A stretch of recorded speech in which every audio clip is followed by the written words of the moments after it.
ഈ ഹദീസിലെ ഒന്നാമത്തെ ഭാഗം ഇത്തഖില്ലാഹ ഹൈസുമാ കുൻത, നീ എവിടെയായിരുന്നാലും അല്ലാഹു സുബ്ഹാനഹു വ തആലയെ സൂക്ഷിക്കണം. തഖ്വ എന്ന് പറഞ്ഞാൽ നമ്മൾ പല സന്ദർഭങ്ങളിലായി മനസ്സിലാക്കിയതുപോലെ അല്ലാഹു കൽപ്പിച്ച കാര്യങ്ങൾ ചെയ്യലും അല്ലാഹു നിഷിദ്ധമാക്കിയ കാര്യങ്ങളിൽ നിന്ന് വിട്ടുനിൽക്കുന്നതിനുമാണ് തഖ്വ എന്ന് പറയുന്നത്.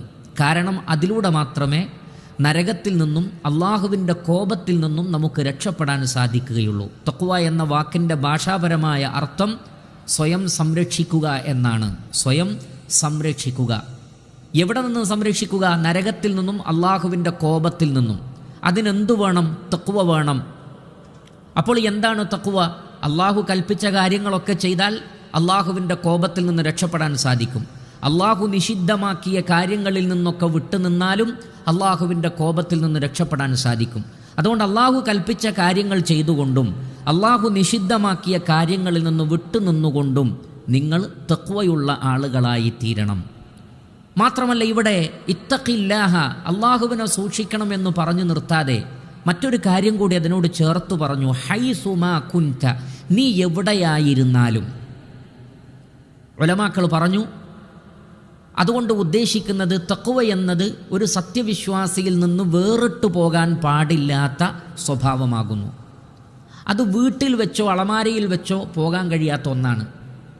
തഖ്വ എന്നത് നിങ്ങൾക്ക് നിങ്ങളുടെ വീടുകളിൽ വെച്ചു, അല്ലെങ്കിൽ ഞാൻ ഓഫീസിൽ വെച്ചു പോയി, അതല്ലെങ്കിൽ ഞാൻ പോക്കറ്റിൽ വെച്ചു പോയി, അളമാരയിൽ വെച്ചു പോയി, വേറൊരാൾക്ക് കൊടുത്തു, ഇങ്ങനെയൊന്നും പറയാൻ പറ്റാത്തതാണ് എന്ത്? തഖ്വ. അതുകൊണ്ട് തന്നെ യാത്രയിൽ നിങ്ങളുടെ കൂടെ തഖ്വ ഉണ്ടാവണം.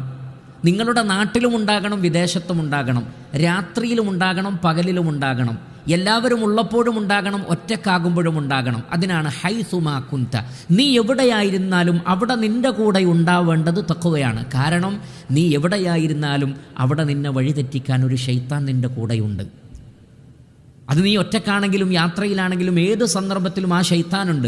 ആ ശൈത്താനിൽ നിന്ന് നിന്നെ രക്ഷപ്പെടുത്തുന്നത് കൂടിയാണ് തഖ്വ. തഖ്വ എന്നത് സ്വയം സുരക്ഷയാണെങ്കിൽ പിശാചിൽ നിന്നുള്ള സുരക്ഷ കൂടിയാണ് തഖ്വ.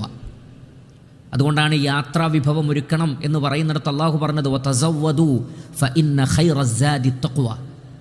നിങ്ങൾ യാത്രയ്ക്ക് വേണ്ടി വിഭവങ്ങൾ ഒരുക്കിക്കോളൂ, പക്ഷെ അതിൽ ഏറ്റവും ഖൈറായത് തഖ്വയാണ്. നിങ്ങളുടെ ബാഗിൽ നിങ്ങളുടെ ഡ്രസ്സും നിങ്ങളുടെ മറ്റു യാത്രക്കാവശ്യമായ സാധനങ്ങളും ബാഗിൽ അടുക്കി വെക്കുമ്പോൾ ശ്രദ്ധിക്കുക, ഹൃദയത്തിൽ തഖ്വയും സൂക്ഷിക്കുക. വലിബാസു തഖ്വ ദാലിക ഖൈർ, നിങ്ങൾ ധരിക്കുന്ന വസ്ത്രങ്ങളിൽ തഖ്വയുടെ വസ്ത്രമാണ് ഏറ്റവും ഖൈറായിട്ടുള്ളത്. അതുകൊണ്ട് തന്നെ സഹോദരങ്ങളെ, നമ്മുടെ ജീവിതത്തിൽ മുലാസിമായി എപ്പോഴും കൂടെ ഉണ്ടാവുകയും ഒരിക്കലും നമ്മളിൽ നിന്ന് വേറിട്ട് പോവുകയും ചെയ്യാൻ പാടില്ലാത്ത വിഷയമാണ് എന്ത്? തഖ്വ. അതുകൊണ്ടാണ് നബി സല്ലല്ലാഹു അലൈഹി വസല്ലമ നിങ്ങൾ എവിടെയായിരുന്നാലും അള്ളാഹുവിനെ സൂക്ഷിക്കണമെന്ന് പറഞ്ഞിട്ടുള്ളത്. ഇത് വളരെ പ്രധാനപ്പെട്ട ഒരു ഭാഗമാണ്. രണ്ടാമത്തത് ഇതിനോട് ചേർന്ന് തന്നെ നിൽക്കുന്ന വിഷയമാണ്.